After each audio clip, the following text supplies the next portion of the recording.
नमस्कार दोस्तों, गौतम एसटी पर आप सभी का बहुत बहुत स्वागत है। जैसे कि निरंतर हमारी क्लास जो है संविधान से संबंधित चल रही है और हम निरंतर संविधान से संबंधित क्लास को लेते आ रहे हैं और पढ़ाते चले जाएंगे। तो आइए आज हम जो लेके आए हैं वो भारतीय संविधान के भाग 3 को लाए हैं, जो कि मूल अधिकार की बात करता है। तो जो मूल अधिकार भारतीय संविधान में हमारे दिए गए हैं, वो मूल अधिकारों में जो हमारे अनुच्छेद है वो 12 से लेकर 35 तक का बंद किया गया है। तो आइए हम एक एक करके उनको देखते हैं। तो जो हमारा भारतीय संविधान के अनुच्छेद 12 है वह क्या कहता है कि भारतीय संविधान के तहत राज्य भाषा को परिभाषित किया गया है। तो भारतीय संविधान के तहत राज्य भाषा को परिभाषित कौन सा अनुच्छेद करता है, तो वह अनुच्छेद 12 करता है।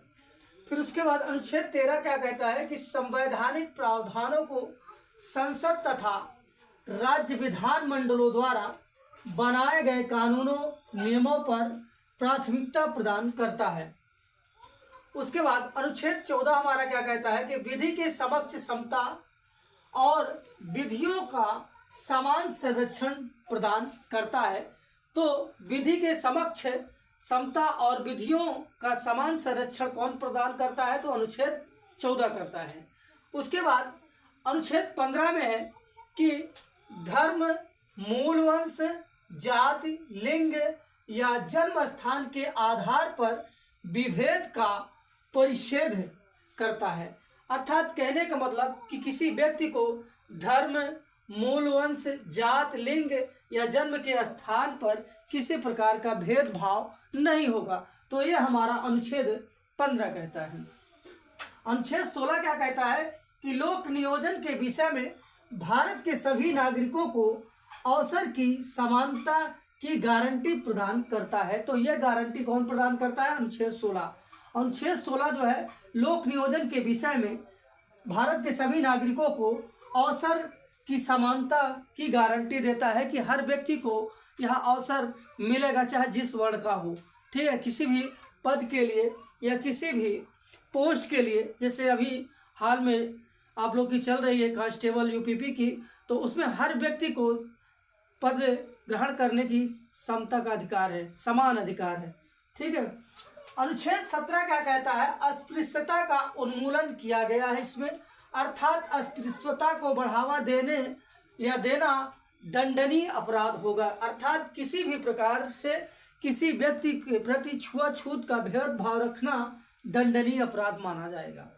उसके बाद अनुच्छेद 18 हमारा कहता है कि उपाधियों का अंत, जैसे सम्राट आदि जैसे उपाधियां लोग लिया करते थे, तो उसका जो है हमारा अनुच्छेद 18 जो है वो अंत करता है। उसके बाद अनुच्छेद 19 कहता है वाक एवं अभिव्यक्ति की स्वतंत्रता, शांतिपूर्ण एवं शस्त्र रहित सम्मेलन करने, संघ एवं समिति बनाने, भारत के राज्यों में अबाध संचरण एवं बसने व्यापार करने की स्वतंत्रता प्रदान करता है। तो हमारा अनुच्छेद 19 यह कहता है कि हर व्यक्ति को बोलने की आज़ादी है, हर व्यक्ति को देश में भ्रमण करने की आज़ादी है, वह एक राज्य से दूसरे राज्य में व्यापार कर सकता है, एक राज्य से दूसरे राज्य में भूमि खरीद सकता है या वहाँ पर बस सकता है। उसके बाद अनुच्छेद 20 क्या कहता है कि किसी अपराध के अभियुक्त को स्वयं अपने विरुद्ध गवाह बनाने के लिए बाध्य न करने का प्रावधान करता है। तो हमारा अनुच्छेद 20 यह कहता है कि किसी व्यक्ति को या किसी अभियुक्त को जिसे पुलिस पकड़ कर ले जाए और उसे अपने कस्टडी में रखकर जबरन उसे मारकर अपने खिलाफ गवाह बनाए, तो ये विरुद्ध कानून के विरुद्ध माना जाएगा।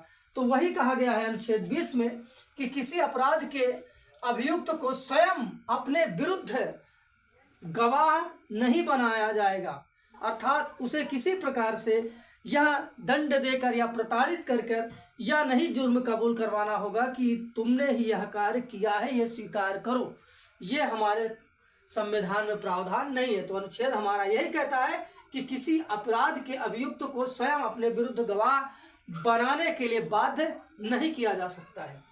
उसके बाद अनुच्छेद 21 क्या कहता है कि जीवन का अधिकार विदेश यात्रा के अधिकार को संरक्षण प्रदान करता है। अर्थात अनुच्छेद यह कहता है कि हर व्यक्ति को जीवन जीने का अधिकार है, हर प्राणी को भी जीवन जीने का अधिकार है और उसे विदेश की यात्रा के अधिकार को भी संरक्षण हमारा संविधान प्रदान करता है।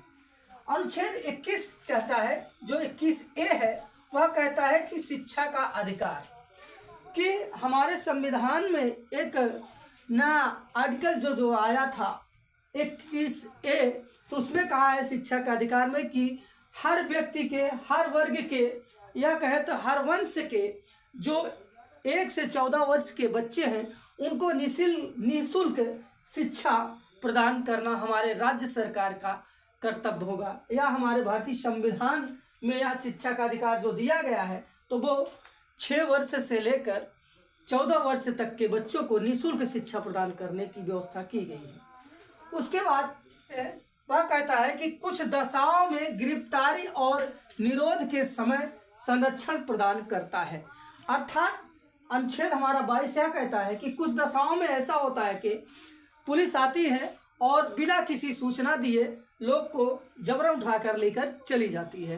तो हमारा अनुच्छेद 22 यह कहता है कि हर व्यक्ति का यह कर्तव्य होता है कि अपने अधिकारों को वो जाने और जो कुछ दशाओं में गिरफ्तारी होती है वह किस प्रकार की होनी चाहिए और कैसे होनी चाहिए उससे संबंधित जानकारी होनी आवश्यक है।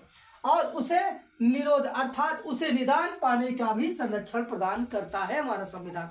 अर्थात ये प्रावधान है, किसी व्यक्ति को अगर मान लेते हैं वो FIR हो गया है और उसको आए पुलिस FIR कॉपी दिखा के ले जाती है, उसके बाद ले जाने के बाद उसको 24 घंटा के अंदर जो है मजिस्ट्रेट के सामने उपस्थित करना पड़ता है। तो यह प्रावधान दिया गया है। ठीक है, तो यह अनुच्छेद 22 हमारा कहता है कि कुछ दशाओं में गिरफ्तारी और निरोध का संरक्षण हमारा संविधान प्रदान करता है। उसके बाद अनुच्छेद 23 कहता है कि मानव दुर्व्यापार और बालात श्रम का निषेध करता है। अर्थात जो व्यक्ति मानव दुर्व्यापार अर्थात मानव शारीरिक व्यापार करते हैं और बालात श्रम कराते हैं, वो छोटे छोटे बच्चों जो 16 साल या 14 साल से कम उम्र के बच्चों से कंपनियां कारखानों में काम कराते हैं, उसका ये हमारा संविधान विरोध करता है या निषेध करता है। अनुच्छेद 24 कहता है शोषण के विरुद्ध अधिकार। यह अधिकार हमारा संविधान देता है कि किसी व्यक्ति असहाय या अति सूक्ष्म व्यक्ति या कहे कमजोर व्यक्ति का शोषण ना हो सके। यह अधिकार हमारा संविधान प्रदान करता है कि किसी व्यक्ति को शोषित ना किया जाए या उसका शोषण ना हो, यह अधिकार प्रदान करता है अनुच्छेद 24। ठीक है, उसके बाद अनुच्छेद 25 कहता है कि अंतःकरण और धर्म की अबाध रूप से मानने, आचरण और प्रचार करने की स्वतंत्रता प्रदान करता है।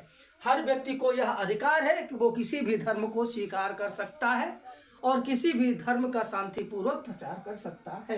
तो यह हमारा संविधान का अनुच्छेद 25 कहता है। उसके बाद अनुच्छेद 26 यह कहता है कि धार्मिक मामलों के प्रबंधन की स्वतंत्रता प्रदान करता है। तो हमारा अनुच्छेद 26 क्या करता है कि धार्मिक मामलों के प्रबंधन की स्वतंत्रता प्रदान करता है।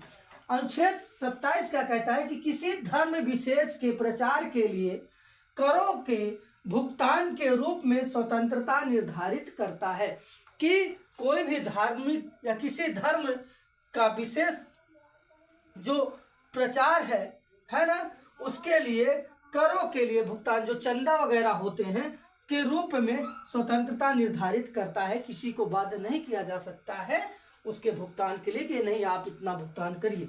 ठीक है, उसके बाद अनुच्छेद 28 हमारा क्या कहता है कि कुछ शिक्षा संस्थाओं में धार्मिक शिक्षा के संबंध में प्रावधान किए गए हैं। तो जो कुछ शिक्षण संस्थान हैं वहाँ भी कुछ प्रावधान धार्मिक रूप से शिक्षा से संबंधित किए गए हैं। उसके बाद अनुच्छेद 29 कहता है कि अल्पसंख्यक वर्गों के हितों का संरक्षण प्रदान करता है, जो है वो अनुच्छेद 29।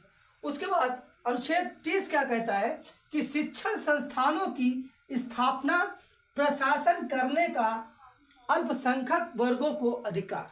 यह क्या कौन कहता है? अनुच्छेद 30 कहता है कि शिक्षण संस्थानों की स्थापना करना, है ना, प्रशासन करने का अल्पसंख्यक वर्गों को अधिकार प्रदान करता है।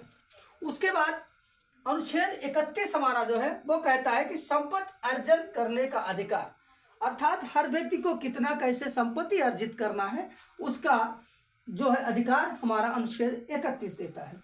अनुच्छेद 32 कहता है, जिसे हमारे बाबा साहब भीमराव अंबेडकर ने क्या कहा है? संविधान की हृदय या आत्मा माना है। ठीक है, तो वही अनुच्छेद 32 जो है वो संवैधानिक उपचारों का अधिकार प्रदान करता है, अर्थात कहें तो मौलिक अधिकारों की संरक्षण करता है। जो हमारे मौलिक अधिकार हैं उनका किसी प्रकार से हनन न हो उसका वो संरक्षण करता है। कौन? तो अनुच्छेद 32 करता है। इसे ही बाबा साहब डॉक्टर भीमराव अंबेडकर ने संविधान का हृदय या आत्मा माना है। उसके बाद अनुच्छेद 33 हमारा है। अनुच्छेद 33 यह कहता है कि भारत के संसद को कानून बनाकर निम्न वर्गों के व्यक्ति को मिलने वाले मौलिक अधिकार पर रोक लगा सकती है। ठीक है, उसके लिए भी एक अपवाद है। ठीक है, कि भारत के संसद को कानून बनाकर निम्न वर्गों के व्यक्ति को मिलने वाले मौलिक अधिकार पर रोक लगा सकती है, तो उसके लिए भी हमारा संविधान जो है एक प्रावधान किया है। आगे हम उसको देखते हैं कि अनुच्छेद 34 फिर क्या कहता है कि यह मौलिक अधिकारों पर तब प्रतिबंध लगाया जाता है या लगता है जब भारत में मार्शल लॉ लागू होगा। ठीक है, अर्थात जो 33 वर्णन करता है तो उसका रूपरेखा हमारा अनुच्छेद 34 कहता है। देखिए 33 ने क्या कहा है कि भारत के संसद को कानून बनाकर निम्न वर्गों के व्यक्तियों को मिलने वाले जो मौलिक अधिकार है पर कानून बनाकर रोक लगा सकती है। लेकिन 34 हमारा वही कहता है कि कब लगा सकती है? जब देश में या देश के किसी राज्य में मार्शल लॉ लागू हो तब। उसके बाद अनुच्छेद 35 कहता है, जो आज का अंतिम अनुच्छेद है, कि संसद को कुछ विशेष मौलिक अधिकारों को प्रभावी बनाने का अधिकार है। कि जो हमारी संसद है वो कुछ मौलिक अधिकारों के रूप में जो होता है उसको प्रभावी बनाने के लिए कानून बना सकती है। तो ये केवल संसद को प्राप्त है। तो अनुच्छेद 35 जो कहता है कि संसद को कुछ विशेष मौलिक अधिकारों को प्रभावी बनाने का अधिकार प्राप्त है, ये केवल हमारे संसद को प्राप्त है, विधानमंडल को नहीं प्राप्त है। तो आज की हमारी क्लास यहीं तक। आप सभी का गौतम स्टडी पर यह वीडियो देखने के लिए बहुत बहुत धन्यवाद।